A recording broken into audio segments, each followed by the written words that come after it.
Vamos a dar comienzo a la presentación del libro Patagonia, País de la Ausencia, cuyo autor lo tengo a mi derecha, que es Melchor Núñez, y quien va a presentar o hacer una semblanza de ese libro va a ser la antropóloga Mari Carmen Valadez. Les agradezco que hayan venido, que nos acompañen en esta casa que queremos que sea la Casa de la Cultura y donde todas las iniciativas sean bienvenidas. Y en este caso nada nos satisface más que alguien de la casa presente una obra. Melchor Núñez, biólogo, es profesor de secundaria, ha sido director del Instituto Villa y Clavijo y en su actividad social y política ha desempeñado diferentes puestos. Ha sido consejero del Cabildo de Tenerife en 4 mandatos y viceconsejero de Políticas Sociales e Inmigración del Gobierno de Canarias durante 2 años la pasada legislatura.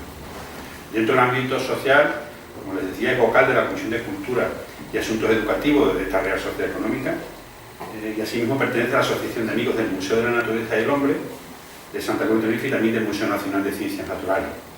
En cuanto a la esfera literaria, es autor del libro La Neutralidad de Canarias, publicado en 1986, y de artículos sobre la naturaleza, viajes históricos, publicados en diferentes revistas, y quiero resaltar en particular la publicada en la revista de nuestra casa, el Nautis et Incolis, un trabajo denominado Cambio Climático Antropogénico o Antropocéntrico, que brevemente estamos con los últimos retoques de galeradas para que sea publicado online y lo puedan ustedes consultar.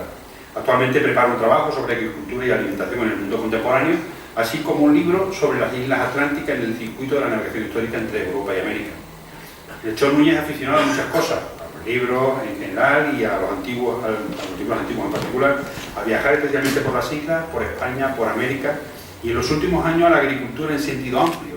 Se nos ha recluido en La Gomera y casi no quiere salir de allí, así que hemos hecho un esfuerzo para sacarlo de allí porque se ha dedicado, como digo, a la agricultura intensiva. ¿Quién nos acompaña, en este caso a mi izquierda?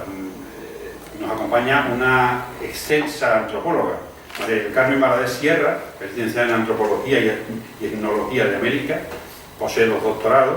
Cabe destacar en Canarias que en el año 1986 realizó una excavación arqueológica en Cueva Villaverde, en Fuerteventura, con la Universidad Complutense de Madrid. Ha inventariado y catalogado el patrimonio histórico, patrimonio artístico, privado y eclesiástico de España para el Instituto de la Conservación y Restauración de las Obras de Arte por encargo de la Unión Europea.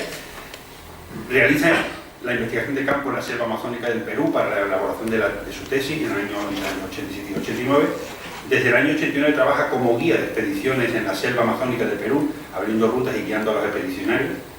Mari Carmen Valadez organiza y realiza en el año 94 la primera expedición española a Vilcabamba, ciudad perdida de los incas en Perú, para la Fundación PLOS de Barcelona. Asimismo organiza y realiza en el año 95 la primera expedición española a una comunidad étnica mayoruna en la frontera Perú-Brasil, que ahí fue el primer contacto con el hombre occidental, en una expedición de 2 meses en la selva amazónica, en el interior, que tuvieron que caminar, me imagino, a pie, ¿no? En el año 97 organiza y realiza la primera expedición española a la Laguna de los Cóndores, o la Laguna de las Momias, también conocida como la Laguna de las Momias, en la selva de Chachapoyas, en Perú, y tras su descubrimiento en el año 97. Ha sido directora de diversos press tours para Perú, como la expedición a Chachapoyas o a la selva de Huallaga en el año 99. En cuanto a sus publicaciones, el currículum es extensísimo, pero yo he querido destacar algunas.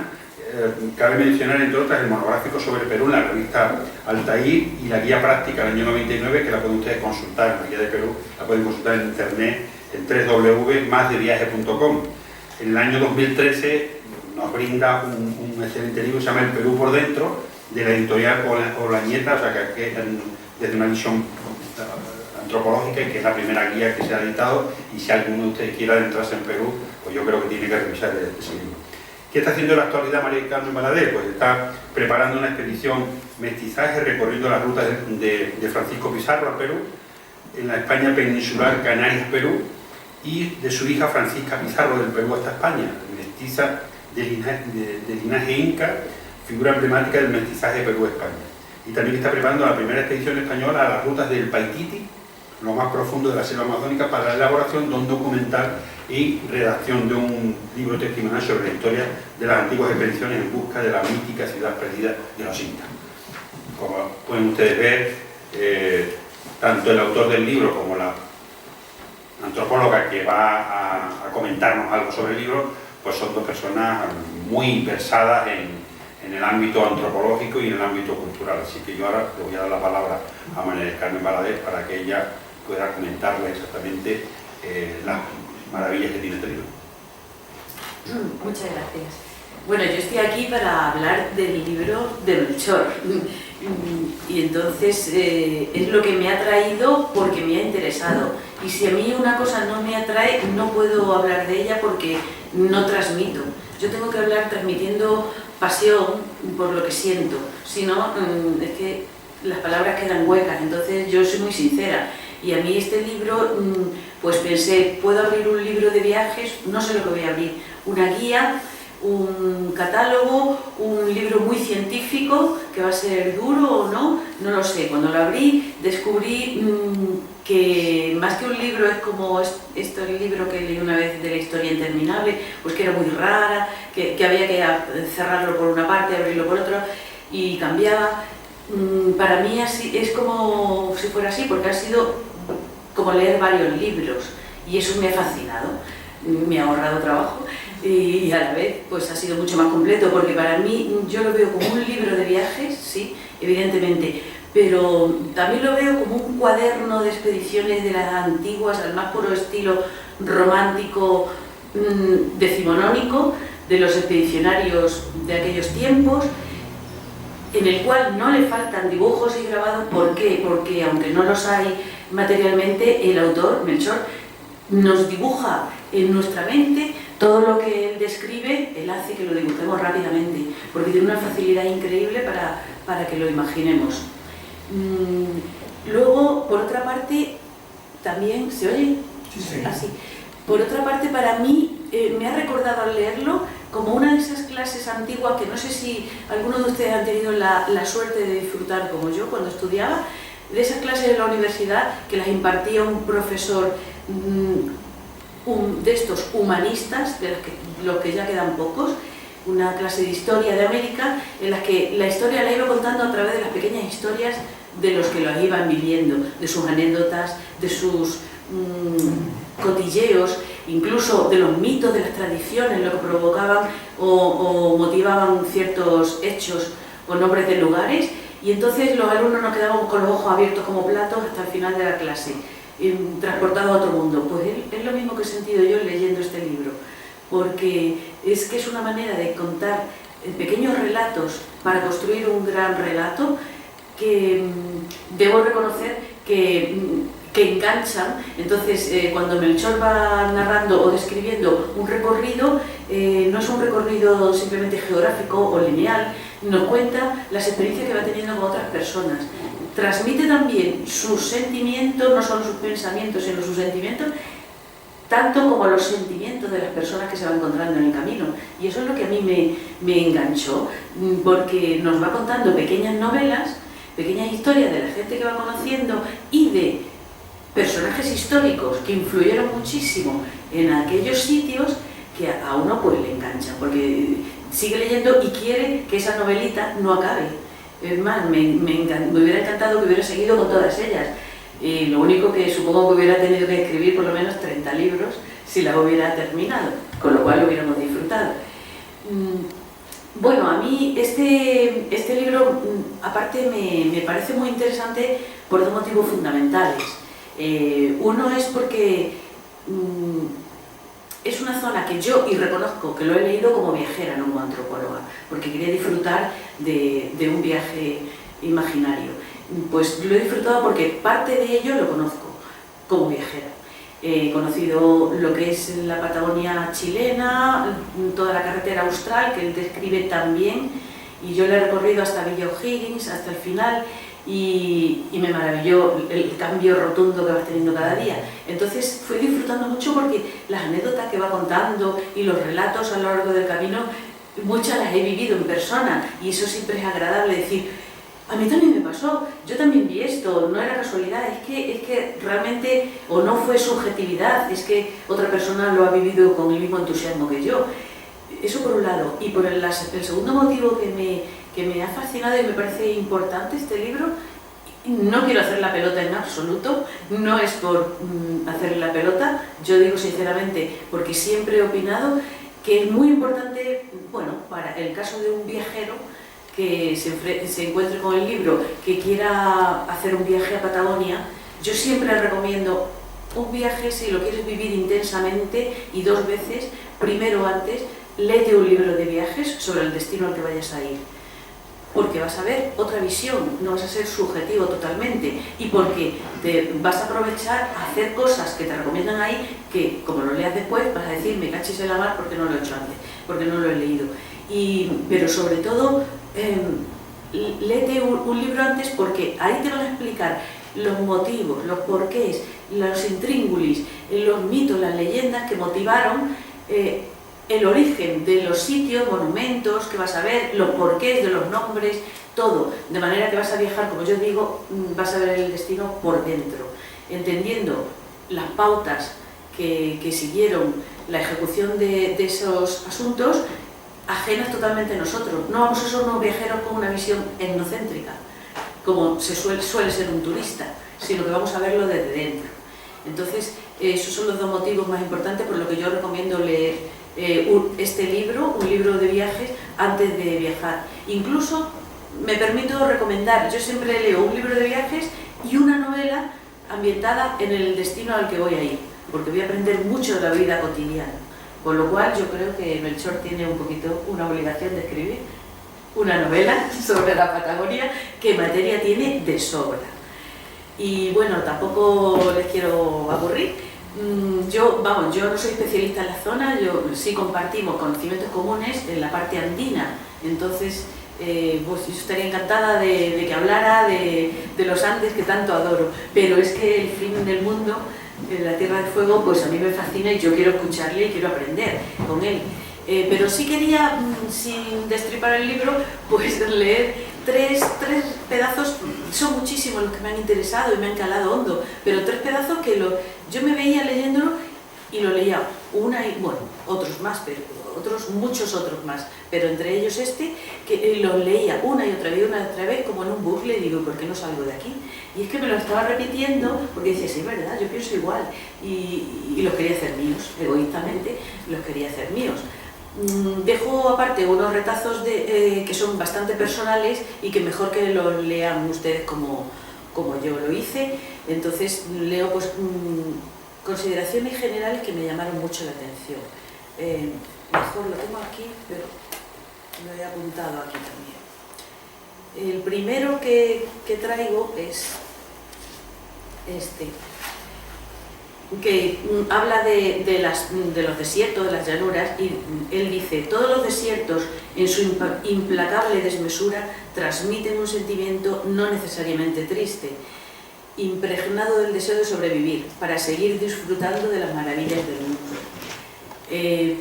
En esto cada uno lo interpreta como quiere, y yo interpreto eso, que precisamente buscamos lo abigarrado o la presencia de lo bello para considerar que un sitio es bello.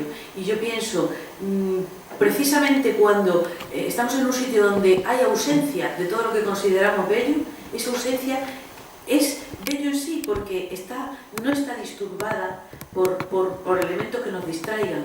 Es la belleza de la paz, de la infinitud y la inmensidad. Y de eso habla mucho Melchor en su libro, tanto como de la ausencia, claro.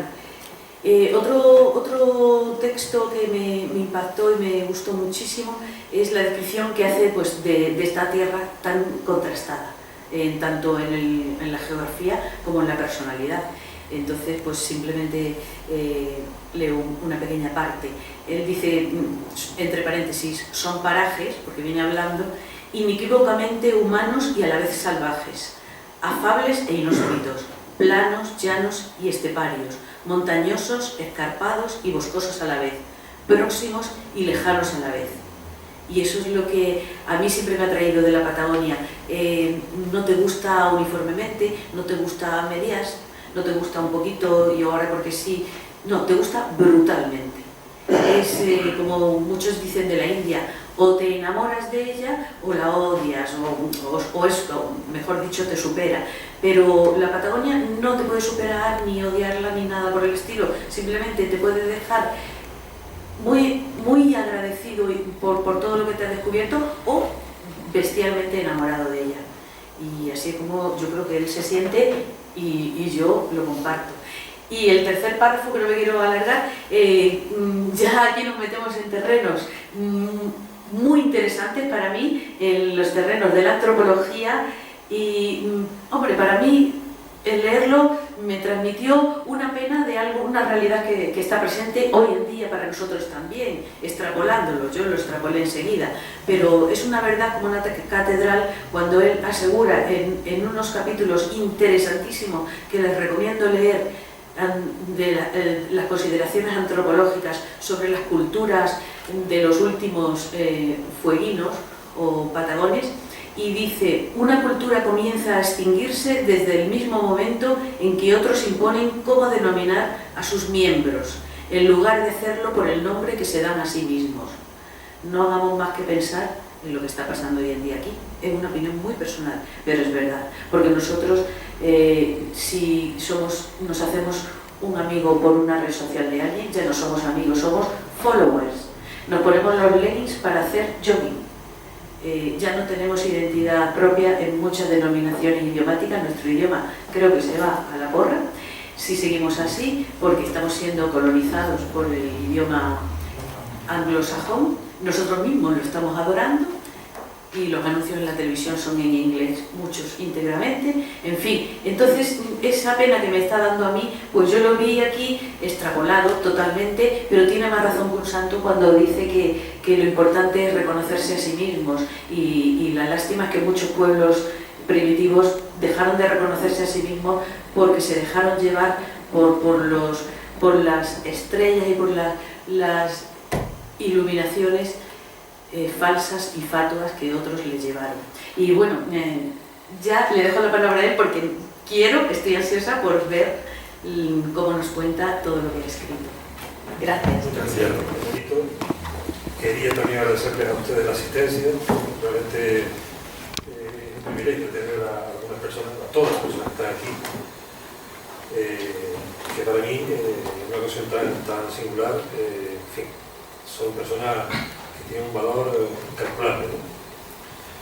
Y también agradecerle a Mari Carmen y a Juan sus palabras, ¿no? Las cosas que ha dicho Mari Carmen, yo la verdad es que me parece que ha captado muy bien la esencia de lo que yo quería contar, ¿no? Y me ha gustado especialmente la expresión gustarle a uno brutalmente, la Patagonia, porque realmente la Patagonia es un lugar bastante bruto, ¿no? Es bastante en fin, o te gusta o no la soportas, ¿no?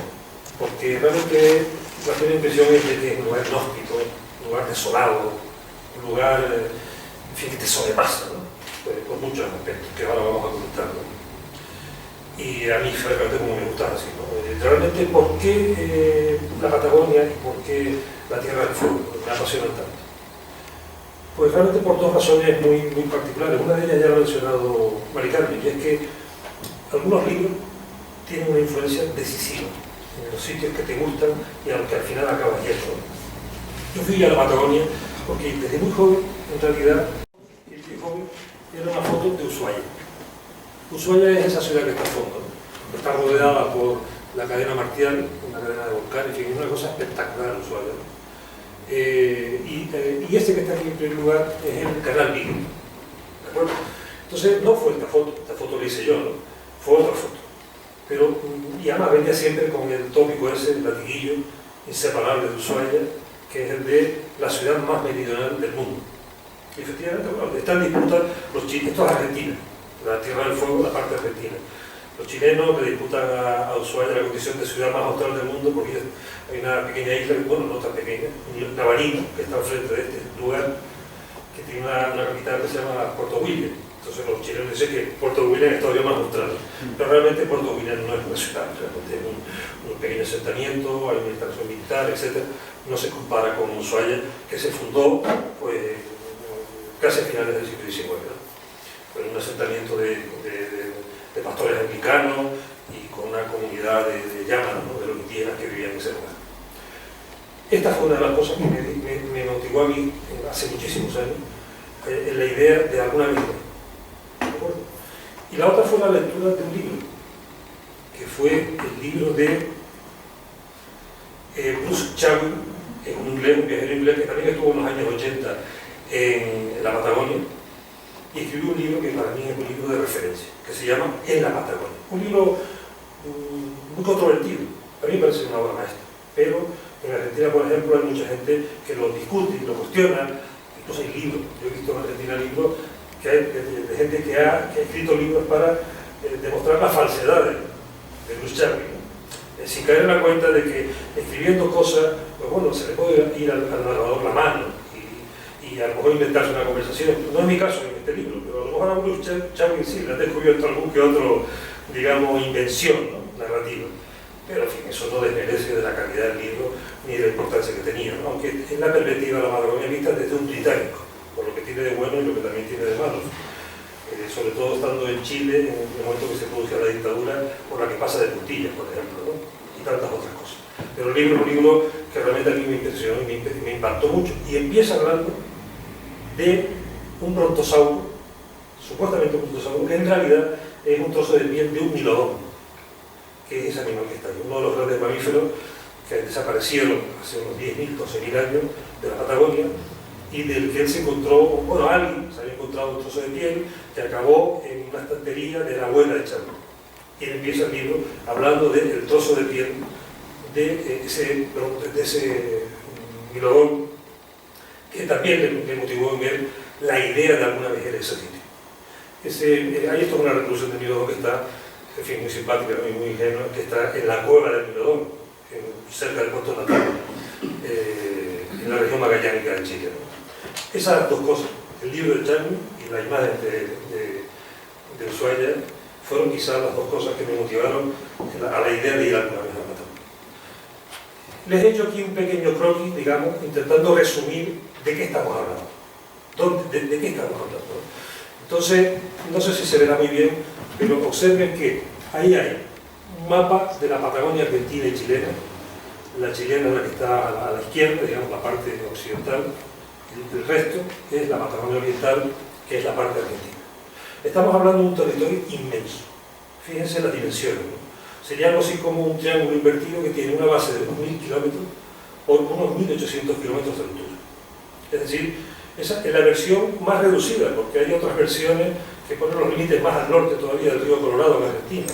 Pero cuando menos, la Patagonia tendría 900.000 kilómetros cuadrados, que es casi el doble de la superficie de España, ¿no? Y estaría situada entre la latitud sur, la latitud 38 y la latitud 56, que es donde está más o menos el Cabo de Hornos. En realidad, la latitud, tenemos una idea subjetiva de la Patagonia como un lugar extraordinariamente frío, casi que polar. No lo es tanto, solo que está bajo la influencia de una corriente antártica y de la corriente de Humboldt, que enfría muchísimo su ambiente, ¿no? Pero Ushuaia está realmente a la misma latitud que, por ejemplo, Belfast, en el hemisferio norte. En realidad están exactamente a la misma latitud.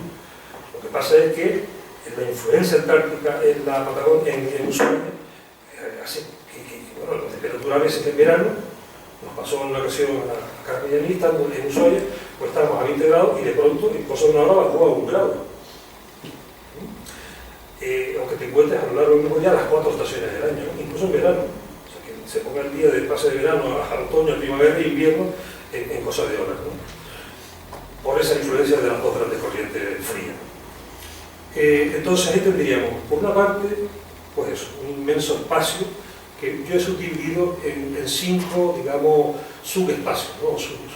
Uno sería la gran llanura, que es lo que está bordeado de color rojo, que es fundamentalmente Argentina, la Patagonia oriental.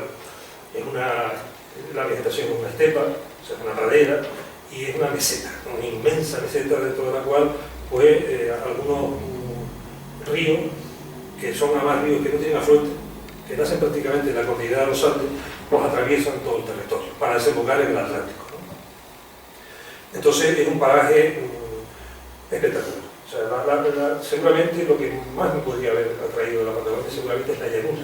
que es lo que antes se llama Carmen, que es el vacío, es el desierto. Es que realmente lo único que hay es pues, matorrales de encojín, arbustillos pequeños y dunas, en fin, lomas, pequeñas lomas, barranqueras, cañadones, como dicen en Argentina, etc. Pero la vista se pierde en eso sin que se vea prácticamente el final, ¿no? Luego hay otra parte que es un pequeño archipiélago, una pequeña isla, en realidad un pequeño archipiélago que está arriba rodeado en azul, que es Chiloé. La isla de Chiloé y el archipiélago de Chiloé. Hay gente que discute que Chiloé sea la Patagonia o no. Yo en un lugar ahí en Castro, en la capital de Chiloé, le pregunté en un hostal a alguien que resultó ser una profesora universitaria y que además era de origen indígena, era huilinche, ¿no? Y me miró muy serio y me dijo, por supuesto que la Patagonia, que Chiloé es la Patagonia, ¿no? Eso ellos no lo discuten, porque realmente toda la Patagonia occidental, la chilena, los Andes, está bajo la absoluta influencia de Chiloé. En el poblamiento, en la forma de en la comida, en la forma de construir las casas, en madera, con tejuelas, hechas de una madera muy resistente que por acá hacen las tejas e incluso revisten toda la casa, que son fundamentalmente hechas de ciprés de las moitecas. La moiteca es un pequeño archipiélago, no tan pequeño, son muchísimas islas que están justamente por debajo del archipiélago de Chiloé. Bueno, pues Chiloé yo lo considero una parte también esencial de la Patagonia, por toda la influencia impresionante que ha tenido en toda esa Patagonia occidental. Luego está la zona del estrecho de Magallanes, que es ese triángulo de color más oscuro, el penúltimo triángulo, que digamos está bajo la influencia del estrecho, pero que tiene también una importancia histórica, económica, antropológica, etcétera, extraordinaria en la conformación de la Patagonia. Y por último la Tierra del Fuego, que son ya las tierras más meridionales, la isla grande de la Tierra del Fuego, y luego otras muchas pequeñas islas que están a su alrededor, ¿no? Como la isla de los Estados, o el Cabo de Horno. El Cabo de Horno no es un enclave continental, en realidad es una isla, dentro de un pequeño archipiélago, ¿no? El archipiélago de las Islas Malvinas. Bueno, pues ese es de eso es de lo que estamos hablando. Yo hice 3 viajes recorriendo todos esos lugares, en 3 estaciones distintas del año. En verano en una ocasión, la primera vez, en invierno en otra ocasión, y por último en otoño, pues hace exactamente un año que estuve por allí. En esta época estaba regresando del último viaje que hice por la Patagonia, 1 mes y medio, recorriendo la carretera austral. Bueno,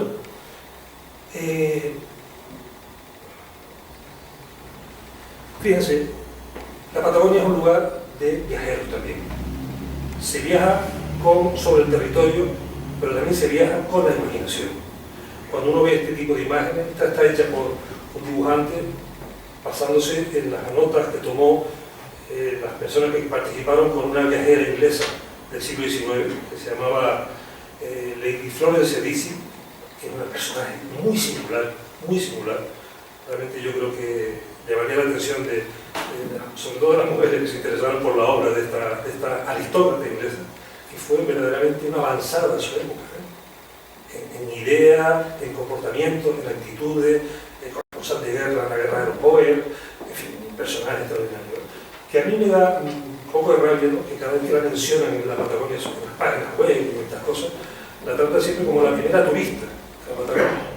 La primera turista, ¿sí? Es como decir que Darwin, cuando estuvo en la Patagonia, fue el primer coleccionista, ¿no? de conchas, ¿no? O sea, es reducirla a una condición que no es meramente la que tuvo, ¿no? La que tuvo fue la condición de una aventurera, una viajera, exploradora, comprometida, en fin, que viajó siendo una aristócrata en unas condiciones duras, ¿no? Como se podía viajar a finales del siglo XIX por ese territorio, ¿no? Pues este tipo de imágenes, digamos, son muy expresivas de, fíjense, estos barrancos, eso es una imagen típica de la Patagonia, con los guanacos en la parte izquierda del dibujo. El guanaco es uno de los 4 camélidos que vive en América del Sur y es muy frecuente, muy abundante, siempre salvaje, nunca domesticado, no es un animal domesticable en la Patagonia. Para mí, de los 4 camélidos, las llamas, bueno, a mí me gustarán mucho las llamas o las alpacas o estas cosas, ¿no? Pero, en mi opinión, nada es comparable al guanaco. O sea, el guanaco es un animal de una agilidad, de una viveza, de una, en fin, manada, etc. Realmente espectacular, ¿no? Yo asocio mucho a la Patagonia, pues, la parte andina al cóndor, etc., ¿no? Pero la parte de la llanura fundamentalmente al guanaco, ¿no? Bueno, pues este tipo de imágenes son también parte del viaje en un territorio por el que han pasado infinidad de viajeros históricos, de viajeros de estos que nos pueden sonar inmediatamente, ¿no? Pues el tipo de Darwin, o Fitzroy, o Munster, o tantos otros. La Patagonia, en toda su extensión, es de una fuerza visual espectacular. Esto es, pues, el Océano Pacífico, en el borde de la isla de Chiloé, ¿no? Esa sensación de soledad y de inmensidad que transmite, ¿no? O las casas sobre palafitos en Castro, en Chiloé, son cosas que te atraen enormemente, porque son pervivencias de cultura ya prácticamente desaparecidas en otros lugares del mundo, ¿no? Bueno, por no referirme a imágenes tan conocidas como el Perito Moreno, ¿no? En fin, que nunca se cansa uno de verla, y sobre todo nunca se cansa uno de estar ahí, de comprobar cómo algo tan inmenso te sobrecoge, ¿no? Porque sientes cómo se mueve, sientes el ruido. Ahora, recientemente ha habido un desplome muy espectacular de la zona frontal, que erróneamente mucha gente atribuye rápidamente al cambio climático, cuando no tiene nada que ver. Es decir, eso ocurre cada 4 o 5 años, porque el glaciar choca contra la península de Magallanes, y a base de empujar, llega un momento que ya no puede empujar más, y acaba el agua del lago argentino, lo acaba socavando por abajo, forma un túnel, y luego se acaba desplomando. En fin, es algo que está ahí impertérrito. O sea, tú estás allí, ves que la gente se queda callada, porque realmente sobrecoge la presencia del Perito Moreno, y nunca te cansas de verlo. Y el glaciar sigue ahí impertérrito, como muy seguro de sí mismo, porque saben que los visitantes pasan y él continuará ahí por los tiempos de los tiempos, confiemos, ¿no? Pues esta fuerza visual de la Patagonia es lo que realmente no deja. Esto es otro lugar realmente singular, ¿no? Que es el Cerro Fitzroy, o el Chaltén, con un lago que tiene la base, después de caminar bastante para llegar hasta ahí. Es una imagen realmente, un lugar realmente también sobrecogedor, ¿no? Ahí se ven los glaciares como bajan hacia el lago, etc. Esta es una imagen del seno de Última Esperanza. Fíjense los nombres, ¿no? Última Esperanza, nombres de este tipo son muy frecuentes en la Patagonia, porque son lugares tan inhóspitos y tan alejados y tan remotos que los viajeros que llegaron ahí, los navegantes, pues, bueno, se agarraban a eso, a la última esperanza, ¿no? De llegar a algún lugar donde pudieran encontrar el alimento, en fin. Ahí al fondo se ven a la derecha las Torres del Paine, ¿no? Desde el seno de Última Esperanza en la región magallánica de Chile. En fin, esto es Tierra del Fuego, esto es el Cerro Guanaco, precisamente, lugares de una belleza exquisita en ocasiones, ¿no? Pero sobre todo la llanura. La llanura es lo que realmente, aún estando vacía, es lo que más llena. Lo dijo Amas Darwin en el viaje de un naturalista alrededor del mundo. Recapituló, cuando escribió el libro, ya estando en Inglaterra, después de haber dado prácticamente la vuelta al mundo, después de 6 años viajando, vino a decir que cuando se acordaba de todos los lugares por los que había pasado, ninguno le volvía más a la memoria que las llanuras del Atacama, que él decía que eran lugares vacíos, improductivos. Luego resultaron no serlo tanto. Fíjense que a principios del siglo XX ya se encuentra petróleo. Entonces la Patagonia, algunos lugares de la Patagonia han resultado ser lugares de extracción de petróleo muy importantes, ¿no? Y YPF, los que explota YPF en Argentina, en todos estos sitios. Pero bueno, en su época le parecieron absolutamente improductivos, no servirían nunca para nada. Y decía que tal vez por eso dejaban esa impronta tan fuerte en el viajero, ¿no? En fin, esto es una parte de la Ruta 40. Buena parte de las rutas están asfaltadas. Ya la mayor parte de las rutas.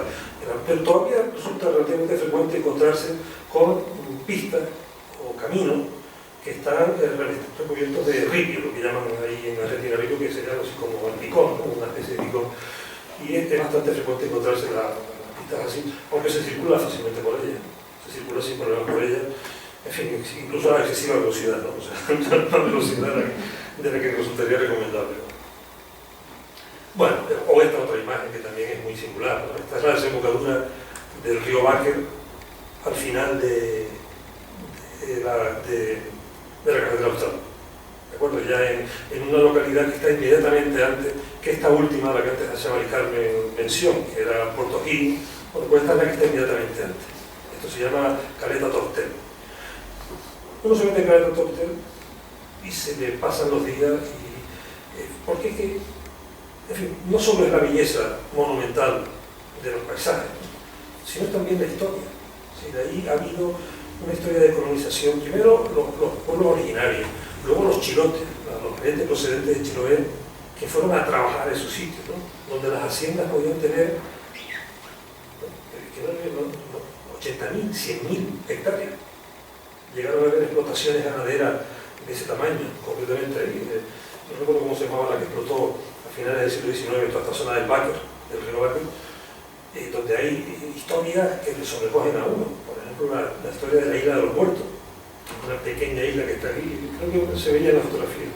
Es un islote donde están enterrados un número incierto, porque algunas versiones dicen 150, otras dicen 80. Hacheros, sí, leñadores, chilotes, según algunas versiones, envenenados por los propietarios de la hacienda para evitar tener que pagarle los sueldos que habían acumulado durante mucho tiempo que estuvieron ahí trabajando. Pero claro, te metes en un sitio donde estas historias están todavía a flor de piel, la gente te las cuenta como si hubieran acabado de ocurrir, con esta monumentalidad paisajística, con viviendas fabricadas, como antes les decía, en madera del ciclo de la Huiteca, que además están sobre mallines, lo que llaman ellos ahí mallines, que son como zonas pantanosas, que entonces para poder construir, han construido pasarelas de cipreses que recorren toda la localidad, de manera que uno nunca pisa el suelo, está caminando siempre sobre paseos, digamos, que van comunicando una casa con la otra, o la vía costanera, todos construidos, todos fabricados en madera, todos fabricados en madera. Nunca tocas el suelo porque siempre va sobre esas pasarelas, ¿no? Entonces, claro, esto te va dejando, te va confirmando en la idea de que la Patagonia, por donde quiera que le entre, sea por la llanura, sea por la cordillera, sea por Chiloé, toda su influencia, sea por el estrecho de Magallanes, etc., nunca te defrauda. No defrauda. Entonces, lenga, un árbol caducifolio muy frecuente en el bosque magallánico, un día de invierno en la Tierra del Fuego, ¿no? Este tipo de paisajes son, o los animales, en fin, que te pasan al lado como este zorro, tan indiferente como si tú no estuvieras allí, ¿no? Como si tú no estuvieras, como los robos de mar que vimos antes, o como los cóndores que te sobrevuelan en sitios, en fin, que a lo mejor no son de muy fácil acceso, pero que tú te acabas encontrando con una pareja de cuervos, de cóndor, que tú te pones a observarlo y al final no sabes quién está observando a quién. ¿Quién observa más a quién? Porque acabas teniendo la sensación de que te tienen los ojos clavados encima tuyo. Y luego, si eres un naturalista, o si eres un biólogo, o si eres un geólogo, la Patagonia es un libro abierto. Es una lección todos los días, ¿no? Día tras día. La Patagonia, fíjense que, como toda América del Sur, formó parte, hasta hace unos 200 millones de años, de un subcontinente, no sé si habrán oído hablar de la Pangea, ¿no? De un continente único que seguramente existió, sin ninguna duda, antes de que se formara, se rompiera y se formaran los actuales masas continentales. Pues esa Pangea acabó subdividiéndose en dos subcontinentes, uno al norte, la Eurasia, y otro al sur, Gondwana. Pues América del Norte, América del Sur, junto con la Antártida, con Australia, formó parte de ese subcontinente, hasta que se acabó separando, ¿no? Y se convirtió en un lugar pues, muy aislado, donde la geología y la biología, los seres vivos, evolucionaron con un grado de aislamiento muy considerable.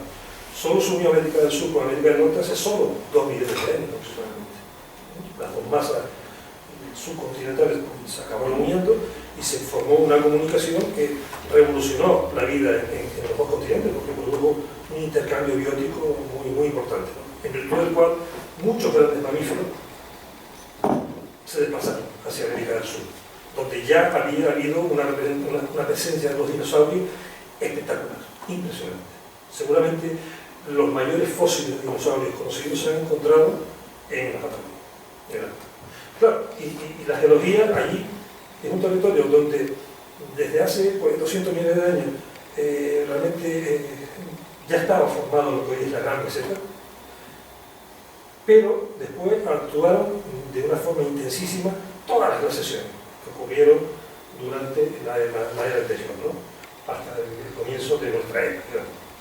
Y además donde pues, se formó la cordillera de los Andes, de tal forma, bueno, hace solo 20 millones de años que se formaron los Andes, ¿no? De tal forma que uno va viajando y va viendo pues, cosas como estas con relativa frecuencia, ¿no? Eso es un anticlinal de lo que uno ve en los libros de geología, pero que realmente no resulta frecuente poderlo ver con tanta claridad, como los estratos han plegado ahí como consecuencia de las grandes extensiones que dieron lugar a la formación de los Andes, ¿no? De manera que también la Patagonia, desde el punto de vista de un geólogo, de un naturalista, pues es un lugar espectacular. Como este valle glacial en Tierra del Fuego, que es el mismo valle en invierno a la izquierda y en verano a la derecha. Los fósiles, ya les digo, ¿no? Este, por ejemplo, es una imagen de un fósil, seguramente mayor que toda esta sala, que está en Villa Chacón, creo que se llama Villa Chacón, no sé qué, en Neuquén, en la zona del centro de la Patagonia Norte. Se llama Gigatosaurus caroli. Hay otro, en otra localidad próxima, aún mayor, este era un carnívoro, ¿no? Hay otro que se llama, muchas gracias, que se llama Argentinosaurus uiculensis, en un pueblo que se llama Plaza Huincul. Me hizo gracia lo de Argentinosaurus, porque es muy argentino eso, ¿no? Para todas estas, claro, la Patagonia no deja de ser argentina, en buena parte de ella, y también chilena, pero en buena parte, mayor parte de Argentina. Y entonces la impronta de los argentinos está presente en todos lados, ¿no? Entre otras cosas, el hecho de llamar Argentinosaurus a un dinosaurio que existió 150 millones de años antes de que existiera Argentina, ¿no? Cosa que es muy argentino, ¿eh? Eso ya los argentinos estábamos aquí hace 150 millones de años. Pero en fin, pues a mí me atraía mucho la idea de esos fósiles de dinosaurios, ¿no? Por eso estuve por la zona de Neuquén, donde hay una influencia muy importante y una pervivencia muy importante de este tipo de restos fósiles, ¿no? Y luego está bueno,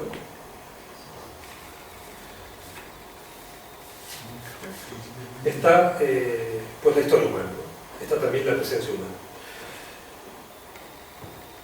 Esto tiene que ver con el hecho de por qué el libro, porque hasta ahora he ido explicando de por qué la Patagonia y por qué la Tierra del Fuego, como lugar al que viajar.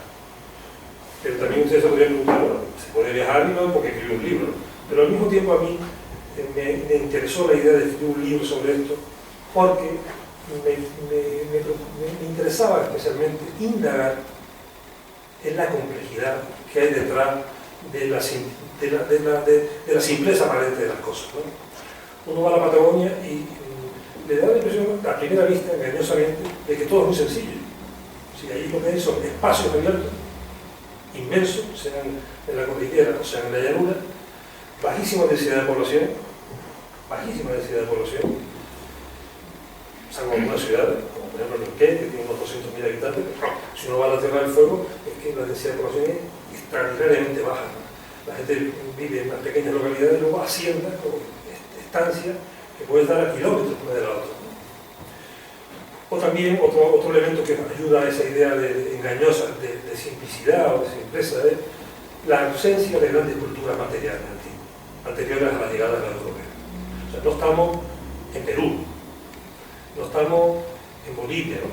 Donde las culturas de los incas, en México, de los aztecas, en fin, tantas culturas preincaicas que muchas veces quedan ocultas bajo la presencia omnipresente casi de los incas, ¿no? ¿Cuántas culturas extraordinariamente importantes con gran riqueza material ha habido en muchos lugares del mundo y en América del Sur en particular? Sin embargo, la Patagonia no. O sea, la presencia de las culturas antiguas es muy difícil de percibir, porque fueron culturas de no grandes construcciones materiales y, bueno, por supuesto, terminadas, según comentaremos después. Entonces, claro, quise escribir el libro para ver la complejidad que había detrás de esa aparente sencillez de las cosas. Buscar esa interrelación entre la antigüedad geológica, los fósiles, la antigüedad de cómo la vida va evolucionando en ese territorio y la presencia de los seres humanos. Una presencia de los seres humanos que se inicia precisamente con lo que hemos denominado los pueblos originarios, ¿no? Esos pueblos originarios que seguramente entraron a América a través del estrecho de Bering hace 20 o 25.000 años.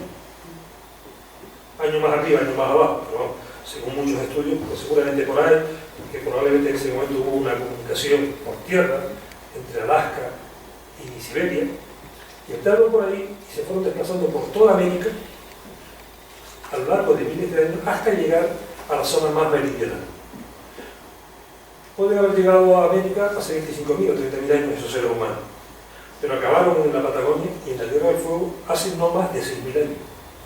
O sea, hace solo 6.000 años, 7.000 años, llegaron los seres humanos al último lugar de la Tierra del Fuego.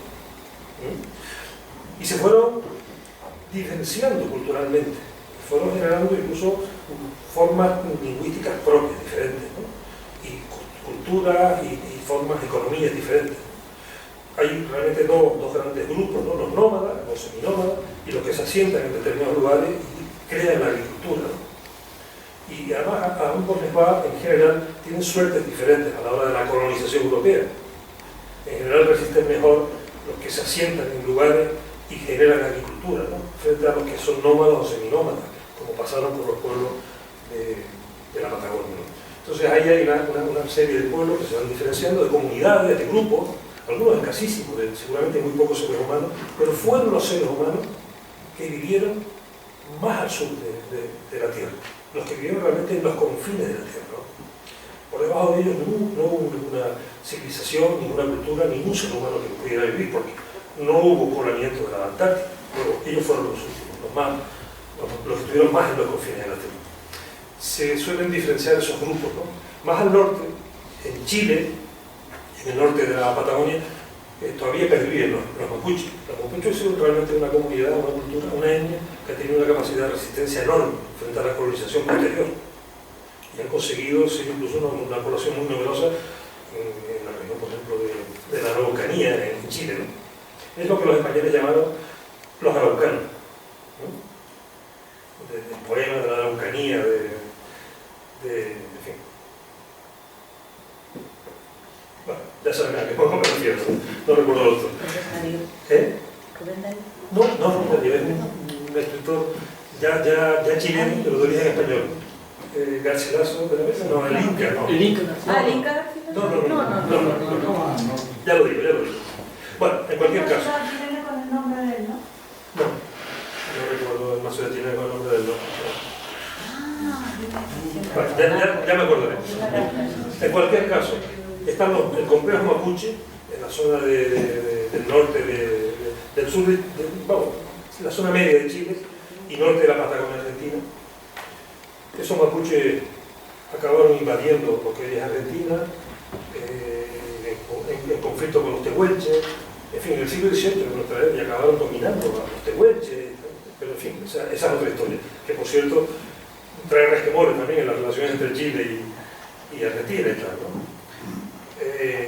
Luego, ya más al sur, los tehuelches, los últimos de los cuales del complejo tehuelche son los aoeliqueños, que están ya bordeando el estrecho de Magallanes. Estos son los pueblos originarios, o el pueblo originario, o los indígenas, que los europeos encontraron cuando llegaron a la Patagonia. Concretamente en el viaje de Magallanes.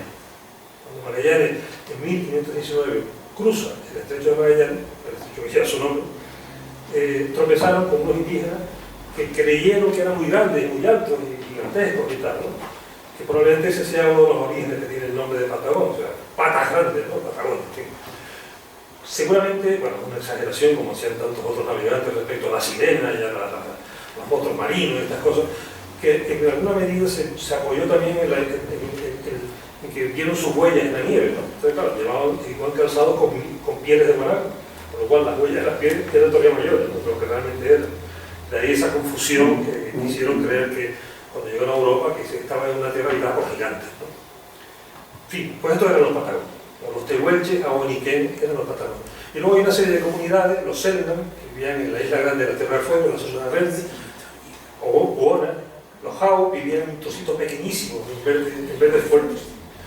Y luego otros pueblos que eran muy interesantes, canoeros, vivían en canoas. Prácticamente su vida la hacían metidas en la canoa, la familia completa metida en una canoa, ponían arena en el centro de la canoa, hacían una pequeña hoguera dentro de la canoa y ahí se calentaban. Y una de las cosas que más impresionó a los europeos cuando llegaron allí era cómo resistían el frío, porque realmente iban vestidos malamente por alguna piel de guanaco echada por encima. Esos pueblos, por ejemplo los tehuelches, no tienen una gran cultura material, pero tienen un arte rupestre y algunos vestigios culturales que son, en mi opinión, extraordinarios, ¿no? Como por ejemplo los que están en esta fotografía, que representa la cuba de las manos en un cañón que hay cerca de Perito Moreno, no glaciar, sino pueblo, en medio de la llanura argentina, ¿no? Hay 900 manos pintadas así. Fíjense que las manos están silueteadas. Es muy común en el arte rupestre esta representación de la mano, ¿no? No solo en América, sino incluso en Asia, en Europa, etc., ¿no? Entonces, con seguramente un hueso vaciado, pues echaban un pigmento sobre la mano y lo que hacían era dibujar una especie de negativo de la mano, ¿no? Es un sitio espectacular. Hay muchos yacimientos de este tipo en la Patagonia, sobre todo en la llanura, ¿no? O como este. Fíjense a la izquierda cómo está representado no solo las manos, sino unos grafismos ahí de difícil interpretación. O luego los guanacos. El guanaco era el centro de la vida de esos pueblos, ¿no? El guanaco era el centro de la vida. Hay muchas fotografías donde en esta donde se ven incluso los cazadores, ¿no? Estos cazaban persiguiendo a los guanacos durante días, familias completas, hasta que los conseguían acorralar en los cañadones. Entonces pues los cazaban y se alimentaban de ellos, ¿no? O se vestían con ellos, porque realmente se protegía con la piel del guanaco. Claro, son los seres humanos más meridionales de la Tierra y los más vilipendiados, ¿no? O sea, para justificar la colonización y en última instancia su exterminio, las descripciones que hicieron los viajeros europeos sobre los indígenas de la Patagonia en general y fueguinos en particular, pues de la Tierra del Fuego, son escalofriantes. Incluso Darwin. O sea, cuando uno lee el viaje de un naturalista alrededor del mundo, las descripciones que hace Darwin de los indígenas patagónicos, de los indígenas fueguinos en particular, que se queda uno escalofriado, porque es que es sorprendente que alguien que tuvo la lucidez de Darwin para otras cosas, en este asunto haya sido tan verdaderamente, en fin, producto de su época, naturalmente, ¿no?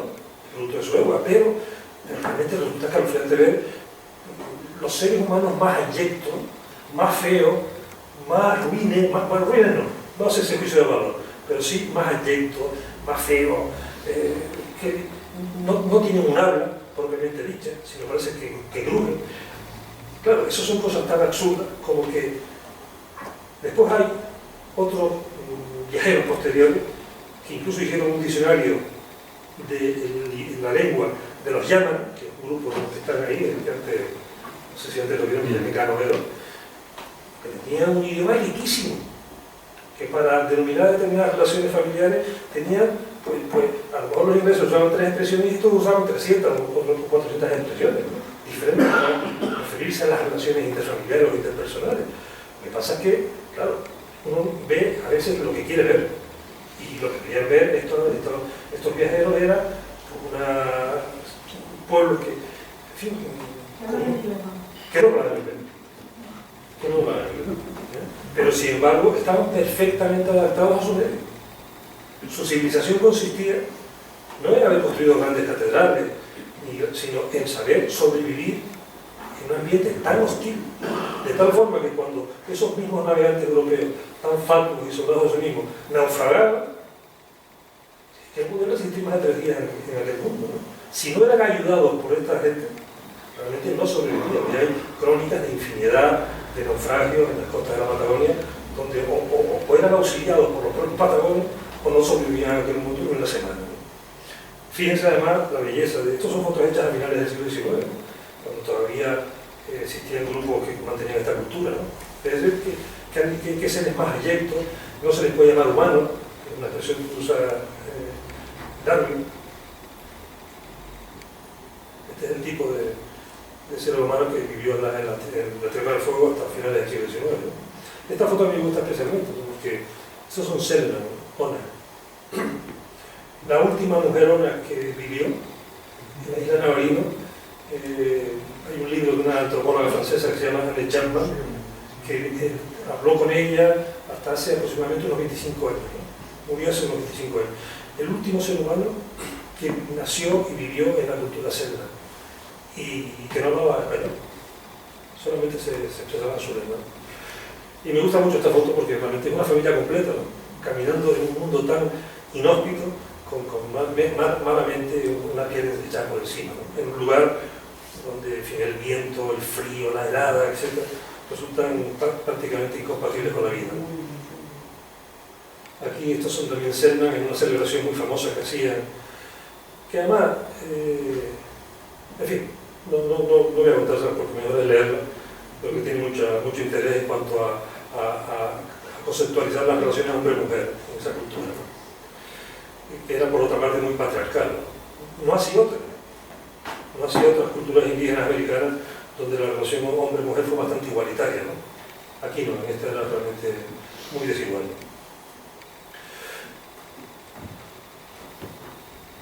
Y luego, además de los pueblos originarios, que fueron prácticamente exterminados, está la presencia colonial europea. La presencia colonial empieza por la española, y por la europea en general, pero la española en particular. Pero es curioso, la presencia colonial española en la Patagonia realmente es casi insignificante. Casi insignificante. Luego, cuidado con eso de asociar el exterminio de los pueblos originarios de la Patagonia con los españoles. Nada que ver, ¿eh? La presencia colonial española se redujo prácticamente al virreinato del Río de la Plata, en el entorno de Buenos Aires, o, bueno, por supuesto, al virreinato de Perú, etcétera, que también tuvo alguna influencia en la Patagonia, especialmente a través de Chiloé, ¿no? Que Chiloé realmente pertenecía al virreinato de Perú, ¿no? La presencia española se limitó a esa muy al norte, y ya no es ni siquiera la Patagonia, el virreinato del Río de la Plata, y atravesar el estrecho de Magallanes. Pero fue meramente atravesarlo. O sea, no hubo ningún asentamiento humano europeo en general y español en particular en el entorno del estrecho de Magallanes hasta la segunda mitad del siglo XIX.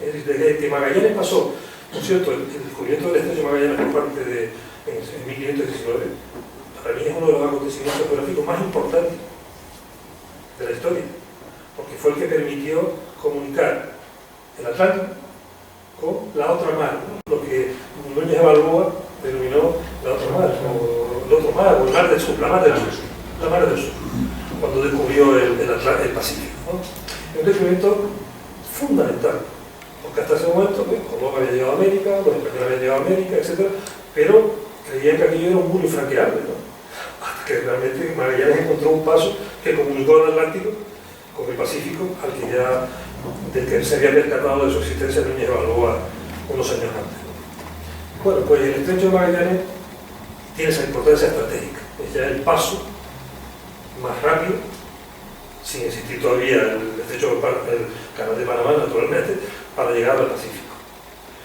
Después, ya unos años después, los holandeses descubrieron la travesía a través del Cabo de Horno, pero claro, esa es incomparablemente peor, es muy peligroso, porque es el peor mar que existe, ¿no? Sin embargo, por el estrecho no se puede atravesar con relativa facilidad, ¿no? Y a través de la presencia colonial, primero española, ya les digo, mínima, pero sí después, inglesa fundamentalmente, se produce la gran explosión de la economía ganadera. Esto ocurre a finales del siglo XIX. Si realmente la Patagonia se coloniza al calor de la introducción del ganado vacuno y del ganado ovino. Es la gran explosión económica que da lugar, pues, a la formación, tanto que no, esto en Chile, la foto anterior está bien en Chile, cerca de las Torres de España. Es la economía que permite el desarrollo del capitalismo rápidamente. O sea, es impresionante ver cómo a lo largo de una generación, entre finales del siglo XIX y los años 20, 25 del siglo XX, se produce pues, una inmigración masiva de mano de obra, tanto chilota como europea, croata, del antiguo Yugoslavia, en la zona de la Yugoslavia, hay infinidad de influencias inmigratorias, galeses, más al norte, de manera que la Patagonia chilena y argentina se puebla con una variedad de procedencias europeas extraordinarias. Que además en mucha medida todavía se conservan, porque son comunidades que han conservado un poco sus culturas, sus tradiciones. Entonces, en medio de aquellos desiertos, pues te puedes encontrar alguna localidad donde invitan unos pastelitos galeses o un tecito, no sé qué, o localidades de clarísima impronta alemana, ¿no? Donde todavía siguen fabricando tartitas alemanas y cositas así, en fin, que resulta un contraste cultural realmente muy curioso también y muy interesante, ¿no? Bien, pues esa economía de la ganadera es la que posibilita que en pocos años pues, se desarrolle una ciudad como Punta Arenas, que está en el extremo del estrecho de Magallanes que da hacia el Océano Pacífico, se formen grandes grupos económicos, oligarquías realmente, ¿no? Que acaban a través de concesiones del Estado, tanto chileno como argentino, dominando territorios increíblemente grandes, ¿no? Enormes, donde el indígena no puede ser asimilado. No puede ser asimilado porque su cultura nómada o seminómada, cazadora, era incompatible con el trabajo con ganadero. O sea, ellos no estaban para pastorear ovejas o para pastorear vacas, sino estaban para matar guanacos. Y eso era inasimilable. Además, ya no se podía esclavizar a la gente, porque estamos hablando del final del siglo XIX, donde ya no existe la esclavitud. No se puede tampoco introducir un sistema de trabajo del tipo de lo que tuvieron los españoles en zonas de Perú, Bolivia, Chiloé mismo, etcétera, que estaba basado en las encomiendas, ¿no? Que era una forma de relación laboral que no era exactamente esclava, pero casi, ¿no? Y tenía, bueno, en fin, no era la esclavitud, pero era un sistema distinto, ¿no? Más suave, si se quiere, ¿no? Aquí no era posible, ni la encomienda, ni la esclavitud, sino el trabajo asalariado, porque es lo propio del capitalismo. El capitalismo es justamente eso. El capitalismo es el pagar un salario a cambio de un trabajo, ¿no? Que es lo que hace que las fuerzas productivas se desarrollen a una velocidad espectacular. Y esto fue lo que pasó en la Patagonia, sobre todo alrededor del núcleo de Punta Arenas, que es esa localidad que está en la desembocadura del estrecho Magallanes, que además creció enormemente porque no existía el canal de Panamá. Entonces todo el tráfico pasaba. En fin, y esto es lo que hace posible la última gran colonización, que es justamente la colonización chilena y argentina. ¿Qué es la que hace el exterminio? Esa colonización argentina y chilena, porque ya son dos países independientes, con el respaldo del capital inglés, el que realmente produce la verdadera colonización de la patria y también el exterminio de los pueblos originarios. Es la que produce el exterminio de los pueblos originarios. No es decir nada malo de los argentinos y de los chilenos, porque los argentinos y chilenos actuales no son los que hicieron aquello, fueron otros, ¿no? Y además ellos lo tienen bastante asumido, ¿no? Sobre todo las personas con cierta sensibilidad, cierto nivel cultural, etc., arrastran esa mala conciencia, la mala conciencia de saber que allí no hubo ni mestizaje, como si hubo en muchas zonas de tercera colonial española, ¿no? Ni hubo preservación de esas culturas, sino lo que hubo fue pura y simplemente exterminio. Incluso en el caso de los fueguinos, los indios fueguinos, bueno, se cuentan historias espeluznantes, ¿no? O sea, de hacendados, de estancieros, que pagaban por oreja cortada, ¿no? Es decir, que había matones que iban a la casa de captura de los pobres jonas estos, de los cernas, y les pagaban por las orejas que traían después de haberle eliminado, ¿no? Historia realmente espeluznante. Bueno, porque debe saberse entonces que eso es el producto de no la colonización ni portuguesa portuguesa, ni española, ni del siglo XVI, ni del siglo XVII, sino es el producto de la colonización de la Patagonia, realizado a finales del siglo XIX por parte de chilenos, argentinos, con el respaldo, naturalmente, del capital inglés, que fue el gran capital inversor allí, norteamericano también, fundamentalmente. Bueno, y eso es lo que yo he querido transmitir aquí, es decir, esa idea de un territorio que la primera impresión es despoblamiento, vacío, en fin, estas cosas que comentaba antes, por inexistencia de grandes culturas, etc. Pero que cuando uno entra en el detalle se da cuenta que es todo lo contrario. Que ese vacío está muy lleno de cosas, no solo de objetos materiales, sino de cultura, de historia, de interrelaciones humanas, y que realmente ese no es un vacío, aunque la presencia, la sensación de ausencia es inevitable.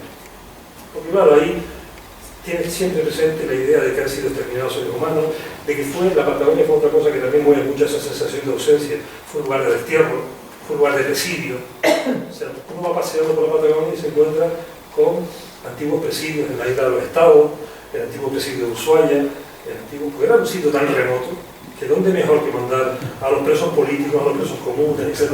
La isla Dawson, que está en medio del estrecho Magallanes, fue presidio de represaliados chilenos hasta el otro día, después del golpe militar de Pinochet. Esto es todo lo que al final, la inmanencia que hay en Argentina alrededor de la guerra de las Malvinas, porque las Malvinas son Patagonia, en alguna medida, por la fauna, por la estepa, por el clima, etc. ¿no? Al margen de la cultura, de la historia, por razones de tipo natural, son Patagonia, ¿no? Entonces, en la Patagonia está muy presente esa inmanencia de las Malvinas, y de la guerra de las Malvinas, y de los desaparecidos en la guerra de las Malvinas. Todo esto va generando al final una sensación de ausencia. Tus propias ausencias también, porque yo cuando estudié en la llanura, me acuerdo mucho de las personas de mi familia que han fallecido.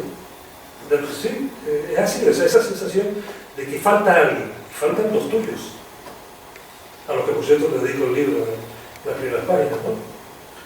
Eso es lo que hace que al final me da esa sensación de que ese es el país de la ausencia, que no quiere decir que sea el país de la muerte, ni mucho menos, ni nada por el estilo, ¿no?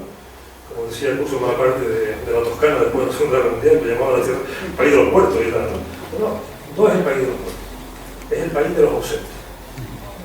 Y nosotros vamos allí pues, para de alguna manera reencontrarnos con ellos, ¿no? Esta es la idea, y esa sensación de complejidad pues, es lo que he querido trasladar incluso a la contemporaneidad. En fin, esto es una localidad en la vivienda en Punta Arenas, ¿no? Aquí se torturó durante la dictadura militar de Pinochet. Vamos, eso lo puede fotografiar por toda la vida, ¿no? O esta concentración de indígenas y de madres de la Plaza de Mayo o abuelas de la Plaza de Mayo en Buenos Aires, de indígenas que no son patagones en este caso, sino era una concentración que estuvieron más de un mes acampados allí en una parte de la Avenida de Mayo de 9 de julio en Buenos Aires, ¿no? Pidiendo que les recibiera la presidenta Cristina Kirchner.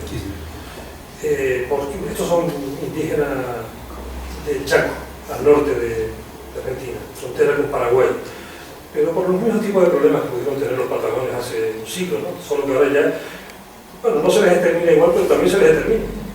Se les desposee sus tierras y cosas por el estilo, ¿no? En fin, pues este es el tipo de complejidad, de interrelaciones que yo he querido transmitir, ¿no? Y con esto ya termino, no sin agradecerles la presencia de ustedes. Bueno, con esa pequeña cita que me gusta mucho. Pues nada, muchas gracias.